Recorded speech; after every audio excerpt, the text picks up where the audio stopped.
This is from In Wokeness, and it says, Sage Steele admits that her entire interview of Biden was carefully scripted by network executives. Every single question was scripted and gone over dozens of times by multiple editors and executives. Now, this was back in March 31st of 2023 on ESPN. Now, if you don't know, Sage Steele is no longer with the network. She's very outspoken about a lot of the problems that she had with the network. But I want to talk about this really quick. Here as we get set for a wonderful day in sports. Opening day for America's national pastimes. This was about 2 months after he took office. That was an interesting experience in its own right because it was so structured, and I was told, you will say every word that we write out. You will not deviate from the script and go.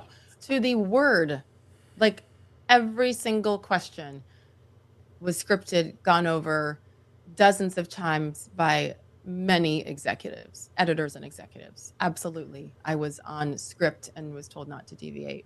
It was very much, this is what you will ask, this is how you will say it. No follow-ups. No follow-ups. Next. I knew that this was a lot bigger than just the wonderful editors that I worked with.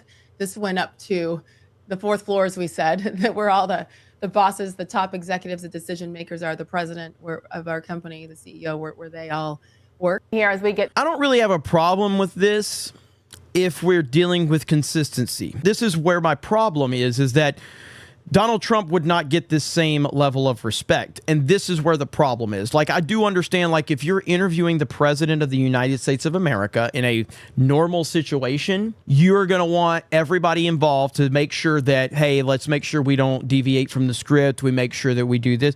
Donald Trump doesn't get that same respect. Donald Trump does not get that same respect, and that is the problem with this entire scenario, is that as long as the presidency has been a thing in my lifetime, the president has always had a certain level of respect wherever he was until Donald Trump got elected. And suddenly that went out the window. Suddenly you had sports teams saying we're not going to go to the White House. Suddenly you had ESPN not wanting to feature President Trump on their network. Suddenly you had all of these reporters being disrespectful. And that is my issue with it right there.